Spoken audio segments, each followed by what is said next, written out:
It's product versus product. Why are they fighting? Oh, the clash of titans. No, this isn't right. And the fight continues. Stop fighting. You both work, depending on the person and their needs, of course. EIP has been around since before you could do a e-app, before Sunfire. Yeah, Before Sunfire was became an option, right? And I think really when that happened, when COVID hit and when the MA carriers allowed everybody to start selling MA over the phone in a more relaxed way, I think a lot of people went to it because it was a simple product. It wasn't a product that you were collecting premium on 99% of the time. It was just a zero premium plan and easy to enroll. And so people went down that path. But like I said, not everybody is a Medicare Advantage client. Not everybody's a Medicare Supplement client. Even though we're an MA or a Med Supp shop, first and foremost from our beginning, we also sell MA. And we find that that's going to happen probably about 30% of the time on our if we generate a Med Supp lead, or Med Supp creative, Med Supp keywords, right? 15% of the time they still end up buying a Medicare Advantage. And that could be a multitude. They can't qualify, right? They don't have the finances for it. Just a better product for them in their given area, right? There are certain areas MA absolutely kills it, and then Med Supp is just so outpriced. It just sometimes it doesn't make sense to sell a Medicare Supplement in given areas and stuff. So about 15% of the time when it's a Medicare Supplement lead, they end up buying a Medicare Advantage, and then on the Medicare, if we're generating Medicare Advantage lead, it's about 30% of the time that they end up buying a Medicare Supplement versus a Medicare Advantage. And then our broad Medicare, so getting Medicare quotes, Medicare advertising, where we got Med Supp and Medicare Advantage in the creative, okay? Yep.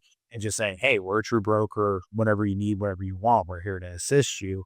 It's about 53% Medicare Supplements, 47% Medicare Advantage. Now, going back to the ancillary side of it, because I know that's kind of the topic of this video, is our attach rate on Medicare is 66% today. Now, obviously, Medicare Supplement gets more dental, vision, and hearing. Second product is going to be cancer, heart attack, and stroke. Third product is accident. We're getting ready to start offering short-term care to those individuals as well.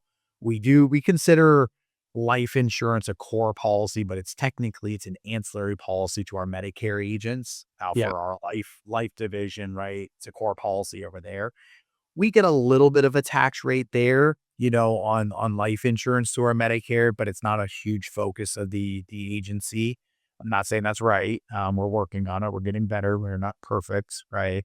We're working on it. Now, Medicare Advantage, obviously, hospital indemnity is number one. Dental is going to be number two.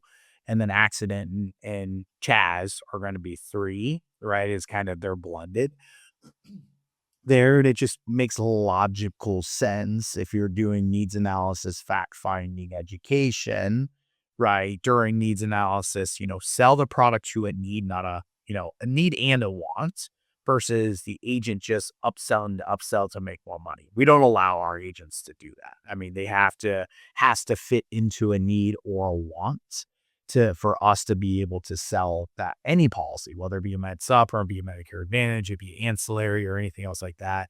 That's Medicare.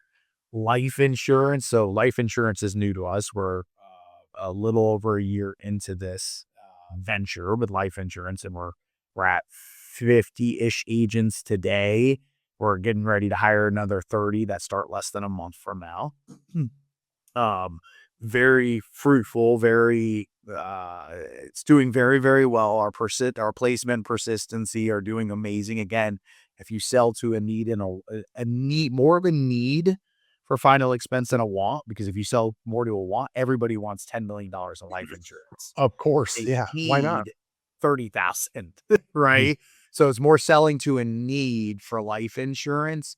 But we introduced January, our version 2 scripting, and it's ancillary. That's the number one thing with our V2 scripting was ancillary offering, right? We don't call it a pitch, we call it an offering. And we went from writing maybe a 0.5% ancillary to now selling where right now we're at 11% attach rate this month. Okay. I think we'll get it in the mid-20s. Mid-20s is kind of where that'll settle in to just talking about it.